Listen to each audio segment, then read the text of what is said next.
Hello, everyone, and welcome to another installment of Erin's Book Club. I have another book review to do today, and this one, I had to sit with this one for a bit.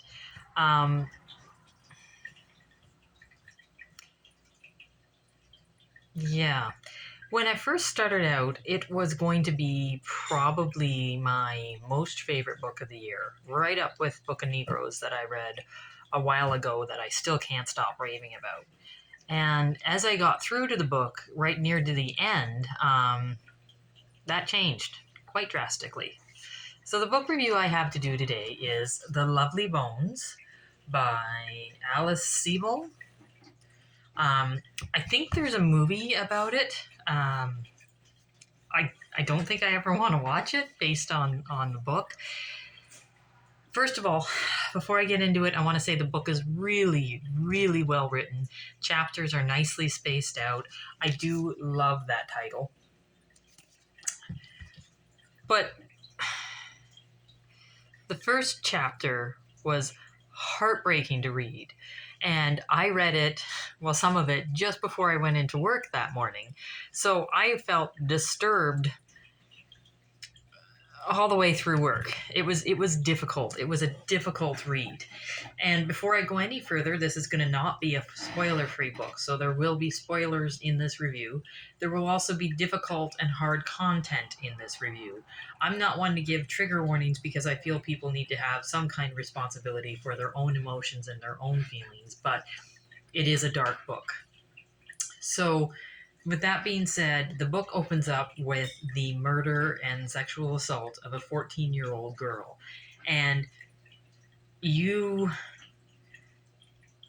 are going along the ride with her as it happens to her. You don't get the murderer's perspective until the end. So you meet this girl just before she's murdered. And then she moves into heaven and she's watching her family. And it's basically a study of what that kind of crime, what that kind of atrocity will do to a single family. And the author writes each character so very specifically, and each brokenness originally. Each person falls apart separately. And the murder victim isn't immune to all of this. She's in heaven watching all of this go down, which is an interesting perspective. But my main beef about this book, again, I adored this book. I read this book to the point where sleep took a back seat.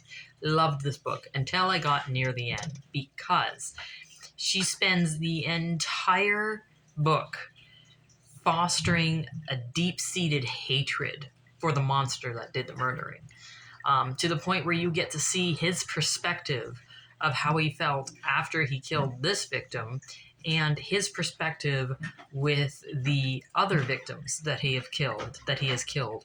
Also, in the heaven that this victim has gone to, she gets to meet his other victims, which was heartbreaking.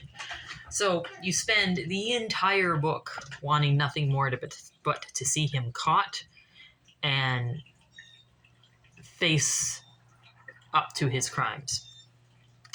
You don't get it. He's just some kind of side note at the end of all of this, which I felt incredibly, incredibly let down, which for me is strange because I usually like the more realistic endings in books, which, let's be honest, in these kind of crimes, the more realistic